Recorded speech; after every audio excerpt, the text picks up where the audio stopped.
Kemarin robotik, sekarang kita akan membahas terkait desain, di mana manusia akan bisa hidup selama-lamanya.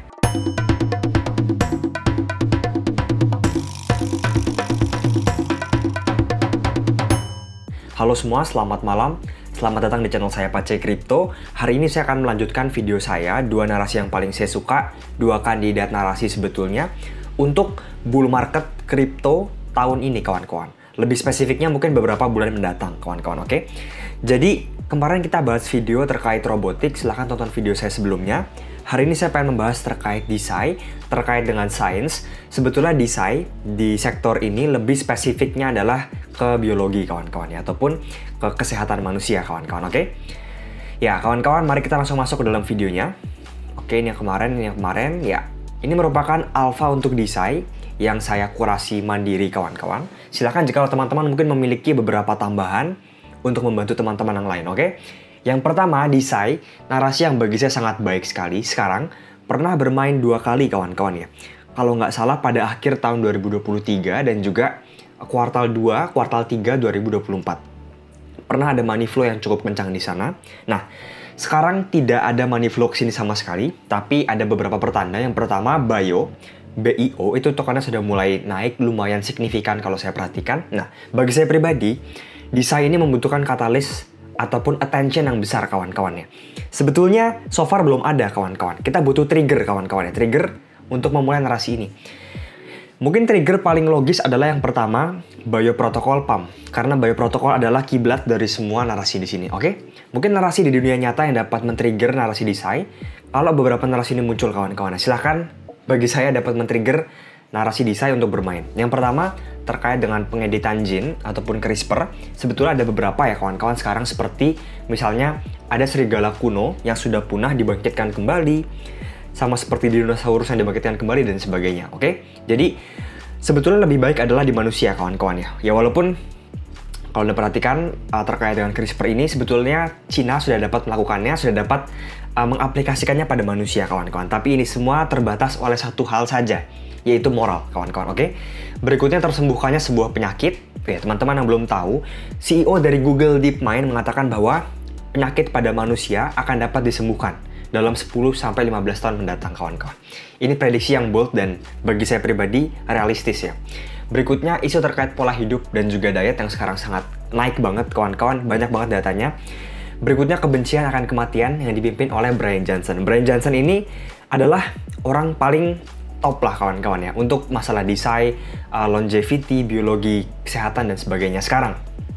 Oke, yang kedua, Bio Protocol, saya perhatikan, menjadi tempat melaunching 90% project desain di semua landscape, kawan-kawan. Banyak banget project desain yang baru launching itu menggunakan Bio Protocol. Bio Protocol ini mirip seperti PAMFAN atau virtual, tapi bedanya untuk biologi dan juga mereka telah kurasi sehingga project-project yang bagus yang dapat listing, kawan-kawan.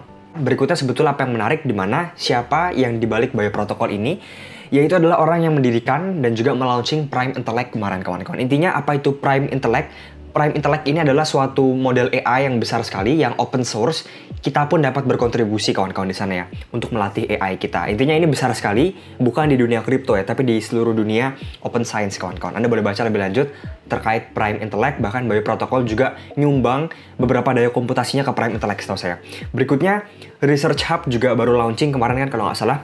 Versi keduanya, Bio Protocol nge-launching Bio Agent, yang akan kita bahas nanti. Dan untuk Research Hub dan juga C-Hub, ini sudah ada meme coin-nya, keduanya resmi dari pihaknya, kawan-kawan, ya, bukan buatan komunitas. Ini menjadi pionir dari open science. Bayangkan GitHub, tapi ini untuk dunia sains, kesehatan, dan segala macam, kawan-kawan, ya, open science, ya. Ini betul-betul C-Hub dan juga RSC memimpin, kawan-kawan. Berikutnya, insentif untuk pelaku sains, yang tadi saya sebutkan, ya. Banyak banget sekarang pelaku sains ini tidak diberi insentif yang baik, kawan-kawan, ya. Orang yang mengkurasi suatu paper misalnya tidak mendapatkan apapun terkadang, kawan-kawannya.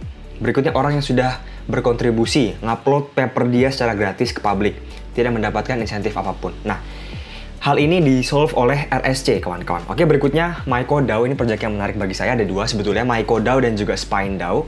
Untuk MyCoDAO ini cukup dalam sekali, mereka cukup dalam ke psikadelik dan segala macam, tapi intinya mereka membuat komputer jamur, kawan-kawan. Jamur dihubungkan dengan AI, dengan internet dan segala macam, Saya juga nggak terlalu tahu, tapi sepertinya legit kawan-kawan ya. Saya akan deep dive lebih dalam lagi.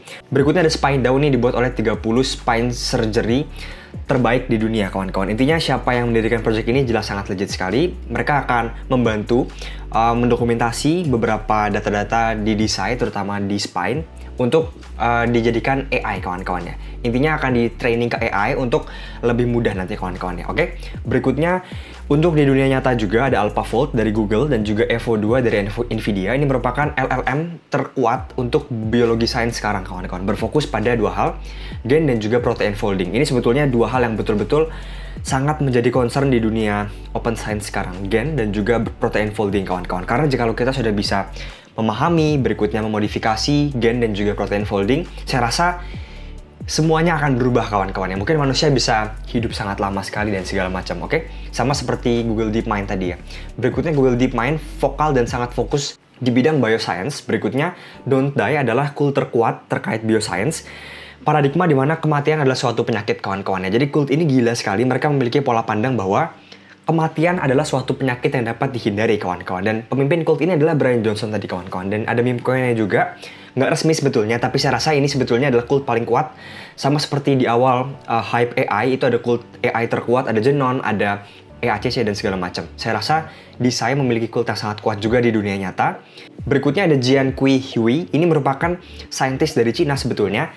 Dan dia memiliki mindshare terbesar ya, bahkan ketika bear market kemarin bulan Maret, meme coinnya naik gila-gilaan. Bukan resmi dari Jiankui Hui, tapi ini dari komunitas kawan-kawan, dan dia pernah memiliki meme coin yang sukses juga. Dan dia memiliki mindshare yang sangat baik hingga sekarang. Dia sangat kontroversi, attention sangat besar ke dia kawan-kawan. Mungkin dia merupakan saintis paling memiliki branding paling unik dan juga mematik ya di dunia gen terutama. Karena dia adalah orang yang melakukan pengeditan gen pada bayi yang, saya lupa ya, bayi yang kembar sepertinya. Intinya dia pernah masuk penjara karena hal tersebut ya, melanggar etika manusia. Jadi ini menarik. Remus dan juga Wally menandakan bahwa pengeditan gen untuk hewan akan segera massal, semakin massal. Berikutnya terkait dengan Oura Ring. Jadi ini kayak ring, kayak cincin itu yang dipakai untuk di jari Anda. Ini untuk mengukur jantung, heart rate, variability dan segala macam.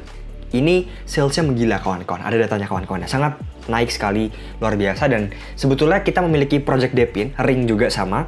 Tapi bedanya data-data tadi dapat kita monetisasi kawan-kawannya. Nama projectnya adalah Kudis kawan-kawan. Berikutnya BioAgent so far adalah produk terbaik yang pernah saya lihat di Desai Crypto kawan-kawan. Dia dapat membaca paper misalnya, mempelajari tesis. Berikutnya membuat keputusan yang sangat spesifik. Berikutnya membuat metodologi untuk para saintis untuk mulai dieksperimenkan, dan dia dapat membuat IPT kawan-kawan. Dia dapat membuat ataupun mendokumentasikan, mentokenisasi suatu intellectual property, entah itu klaim dia, entah itu zat senyawa dan segala macam.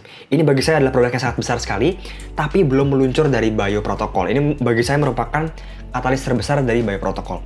Berikutnya ada Sperm Racing. Ini hal-hal yang saya tunggu seperti ini kawan-kawan untuk dunia Desai sebetulnya dapat menjadi narasi yang menarik kawan-kawan ya so far ya, jikalau dijalankan dengan baik saya rasa. Jadi ini semacam kayak perlombaan untuk sperma, siapa sperma yang paling cepat kawan-kawan ya. Terdengar sangat-sangat retarded tapi memang seperti ini. Berikutnya Uro, mungkin teman-teman pernah tahu ya, pernah dengar koin ini, menjual suplemen urolithin kawan-kawan. Jadi malah dia menjadi pembuat produk suplemen urolithin kawan-kawan. Bagi saya ini besar sebetulnya, tapi tidak ada yang pay attention di sini, dan so far saya juga masih mengikutinya kawan-kawan. Oke, ini untuk meme coin. Ada beberapa alpha juga, saya melihat beberapa koin yang kuat. Ini merupakan daftar koin-koin yang kuat belakangan. Ada mission coin ataupun koin yang memiliki misi kawan-kawan. Ini adalah tren yang bagi saya sekarang sedang besar sekali. Koin yang memiliki misi kawan-kawannya. Fart coin misinya adalah untuk meracuni para TradFi, boomers, dan sebagainya. SPX meracuni orang-orang saham Amerika ya. Berikutnya Housecoin, ini ada misinya untuk flipping ataupun untuk mengalahkan market cap dari perumahan dan sebagainya. Berikutnya ada lagi Jobcoin, Fitcoin, dan segala macam kawan-kawan. Saya rasa mission coin sekarang mulai menarik attention orang-orang. Kenapa? Karena ini lebih sustain ya kawan-kawannya untuk mempertahankan cult di sana. Berikutnya meme coin tua juga bangkit, ada beberapa nama. Berikutnya saya melihat ada beberapa call push coin. Jadi ada call influencer yang nge-push coin secara bersamaan, secara terkoordinasi kawan-kawan. Dan ini cukup jelas sekali ya, seperti troll misalnya. Jelas sekali, banyak banget influencer yang bahas. Housecoin juga dan Ansem belakangan mulai bull posting back-nya dia terkait Housecoin.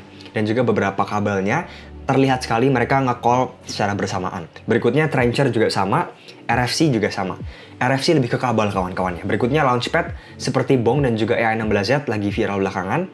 Tapi saya rasa too big lah kawan-kawan ya ini, dan terlalu banyak saya rasa untuk Launchpad ya. Berikutnya TikTok Trend juga sangat baik sekali. Ada Joki, ada Rutin yang kemarin rutin untuk bangun pagi lah, cuci muka dan segala macam. Berikutnya ada Ghibli, Italian Road bagi saya organik belakangan yang paling bagus ya. Ini mirip seperti Skibidi juga TikTok Trend, dan dia kalau saya perhatikan sekarang kawan-kawan ya, saya sedang merumuskan sebetulnya kira-kira apa rumus dari sebuah tren meme keviralan pada meme coin sekarang. So far saya melihat bahwa brand rot adalah jiwa di semua meme coin yang sukses sekarang kawan-kawan ya. Berikutnya AI generated meme coin, kenapa ini sangat baik bagi saya sekarang? Yang saya kasih warna kuning ini artinya sangat baik ya. Karena yang membuat meme-nya adalah AI, jadi tidak terbatas kawan-kawan ya. Narasinya tidak terbatas, tidak menunggu suatu katalis dan segala macam. Jadi bagi saya AI generated meme coin ini akan sangat baik untuk beberapa bulan mendatang. Pengu dan juga Trencher terkait dengan art. Pengu strong, saya sangat suka. Berikutnya Troll, meme coin OG. Jujur ini cukup berat kawan-kawan ya. Mungkin sebelumnya PP dan Popcat berhasil, tapi itu di awal kawan-kawan. Setelah itu meme coin OG jarang digoreng lagi. Berikutnya politik meme seperti Trump dan juga Push ya, karena Trump ingin membuat makan siang dengan holdersnya. Oke, mungkin sekian dari saya kawan-kawan, semoga bermanfaat. Ini bukanlah ajakan menjual ataupun membeli. Sekian, terima kasih.